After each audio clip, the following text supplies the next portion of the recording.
I am Cailey. I'm a librarian at Mentor Public Library. And I'm Meg, and I'm also a librarian here at Mentor Library, and welcome to All Booked Up with Cailey and Meg. Each week, we've been going over different book recommendations related to a different theme. This week's theme is going to be YA books, fairy tale retellings. So based off of true fairy tales, but usually with a bit of a twist. Yes, and I'm very excited for this because I love fairy tales.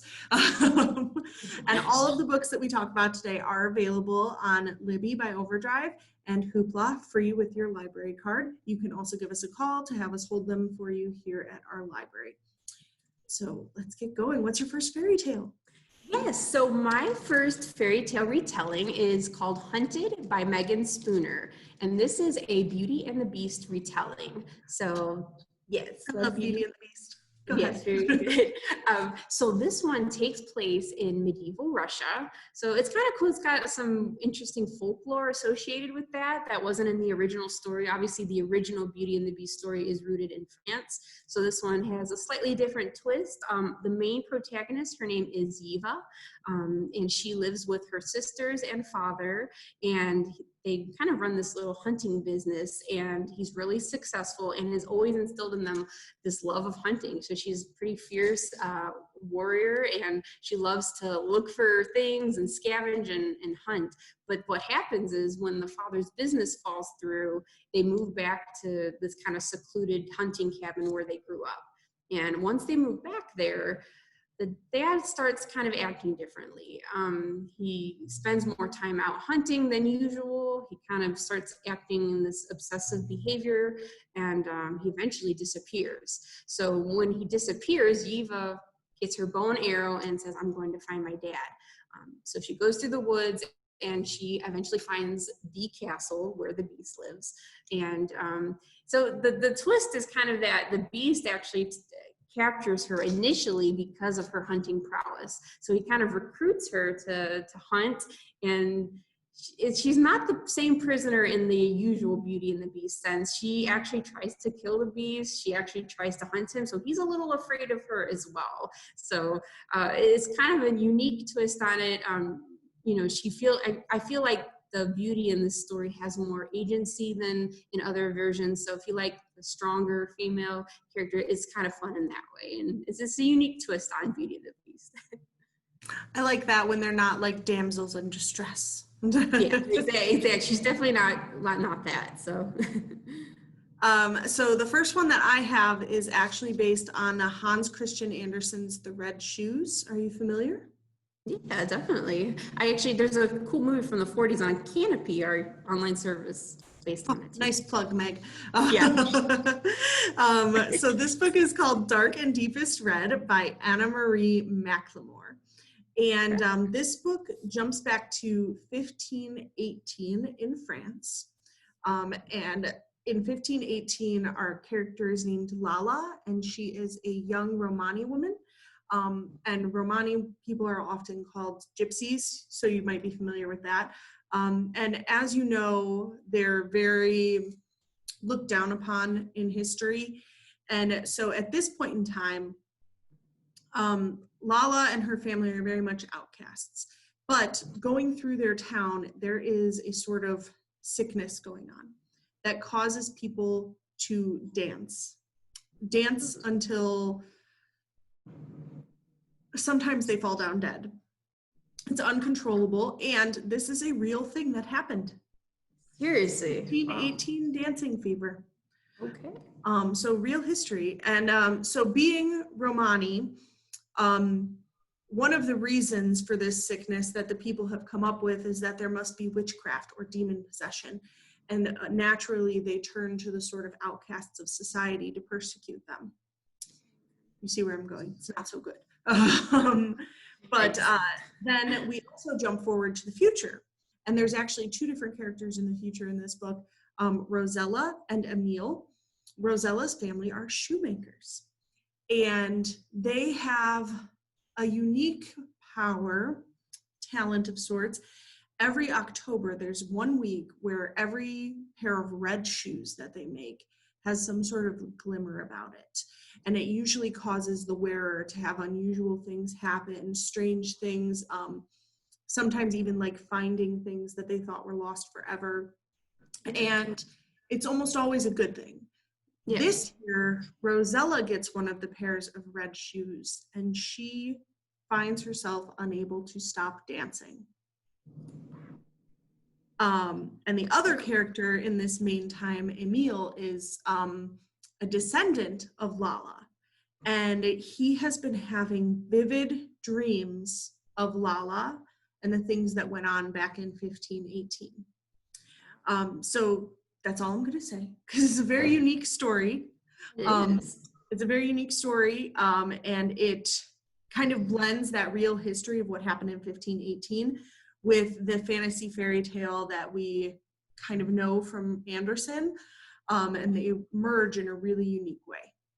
That's really cool. And like that fairy tale, you know, maybe some people aren't as familiar with, so that's a really cool opportunity. These books also, like, you know, Beauty and the Beast, obviously a lot of people know, but there are some lesser known ones that you can learn through these books as well. So that sounds like a really interesting one. So my next one is called The Traitor Prince by C.J. Redwine. So this one is kind of loosely based off of two fairy tales, one, The Prince and the Pauper, and then one lesser known one called The False Prince. So this book is about a boy named Javin, and he is the crown prince next in line for the throne, but he has spent the last 10 years of his life at this elite boarding school that's far away from the kingdom where he's supposed to rule one day. And he's been learning, he's been growing to become the future king. So just about at the end of these 10 years, when he's about to go back to the kingdom, a distant relative secretly poisons his father and like an imposter pretends to be the crown prince. So he pretends to be Javin, and the kingdom falls for it. So they believe him, and he's really convincing. And Javin is in a lot of trouble because everyone thinks he's the fraud. So he can't return back to his kingdom, and he has to run for his life. So the imposter sends assassins to try and kill Javin, and Javin thankfully gets away. And then he has to, for his life, kind of agree to go to this prison called the Macbear Prison, which is the most notorious prison in the land. And the only way to get out of this prison is to fight these mythical creatures in like this tournament style thing where whoever wins, whoever defeats the most monsters gets the possible chance of seeing the king and being vindicated. So he has a lot at stake in this prison. In this prison, a lot of the book takes place in the prison. He has a lot of obstacles he goes through. The warden is this really evil woman who has something against him. There's a group of like a prison gang that like wants to like beat him up and get rid of him. They just don't like him. So his only ally, one of his only allies in this prison, is a girl named Sajda. And she is someone who has lived her whole life as a prisoner of the warden. So she's kind of lived in this place her whole life. So she's kind of like street smart.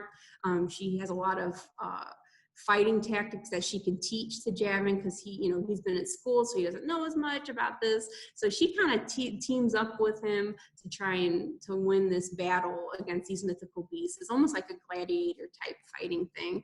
So it's really interesting. There's a bunch of secrets. Sajda has her own secrets about even why she was captured and is in the prison herself. So it's really kind of a really interesting story. You may not be as familiar with The Prince and the Pauper as well, so that is an interesting one. That sounds like there's a lot happening in there. There is. I'm sure yeah, it really is. Well, my next one is actually a take on Cinderella. And you may not know this about me, but I love Cinderella as well. And I even wrote my college thesis on Cinderella. Yes, cool. Really? Wow. So my next book is called Stepsister by Jennifer Donnelly. Okay. And are you familiar with the Grimm's fairy tale version of Cinderella? Not really. I didn't know. Was there like a lot of differences or? Yeah. So the Grimm's tend to be very dark in their storytelling. Yeah. And one of the features of the Grimm's fairy tale is that at the end, you know how the stepsisters try to get into the shoe? Yes. Well, in the Grimm's fairy tale, they actually mutilate their feet. What? So one of them cuts off a toe, and I think the other one cuts off part of her heel. Ow. Yeah, Ugh. it's also bloody and yucky. Yeah, definitely darker. The Grimm's fairy tales were pretty grim. So in this story, this book picks up sort of at that part. Okay. And our main character is Isabel, who is one of the stepsisters. Wow. Her and her sister Tavi are stepsister to Ella. Cinderella. Yeah. And the book opens at the scene where they're trying to like fit into the slipper. Obviously, it does not work for the stepsisters, but they are left with mutilated foot while Ella goes off to marry the prince. Wow. So this book is really cool because it dives deeper into the stepmother and the stepsisters' motivations for what they were actually doing in the story, but also kind of what happens after. And it is in a world where women's worth is really based on their marriage, and women don't have a lot of power, which is honestly pretty accurate for a lot of our history. And the only way for the women to secure like a stable future is for them to have a good marriage. So the mother's main motivation to get her daughters married off is that they be safe and secure once she's gone. And women, unfortunately, are largely valued for their beauty. And Isabel and Tavi are not that pretty. So it sort of tells you what happens after the Cinderella tale. Because the stepsisters are sort of outed as trying to suppress this marriage, but also explores like what got you to this point and kind of addresses like the women's worth and the women's role in the world. And you'll be surprised by who you side with in this story, because unlike like traditional fairy tales, the world isn't always black and white, good or evil. There's a lot of nuances. And you find out a lot of interesting stuff that goes sort of behind the scenes. That's really interesting. I really like the different perspective on that story, and you definitely have to let me read that thesis now. We'll see. I feel the same way about my college stuff, but don't worry. But yeah, anyway, thank you everybody. So that's all of our books today for fairy tale retellings. Next week, we're going to be doing adult books again. This time we're doing beach reads. And as Cailey will explain in a moment, it has to do something we have starting next week. So starting on Monday, June 15th, you can join our summer reading program, which this year is the form of a bingo card for adults and teens. And you can download it from home at mentorpl.org/summerreading2020, or if you stop by one of our branches starting Monday, you can pick up a bingo sheet at one of our locations. Yeah, so obviously with all that's going on with, we can't do summer reading exactly as we have in years past, but we are still hoping to have a lot of fun things through the bingo sheet, and we are still having prizes. So prizes for adults, prizes for teens. So we hope that it's still going to be a really fun summer reading program this year. Yes, and we will be here with you every weekend to share some recommended reads that will hopefully help you fill up that bingo sheet. Yes, absolutely. All right, thanks for joining us and happy reading. Bye.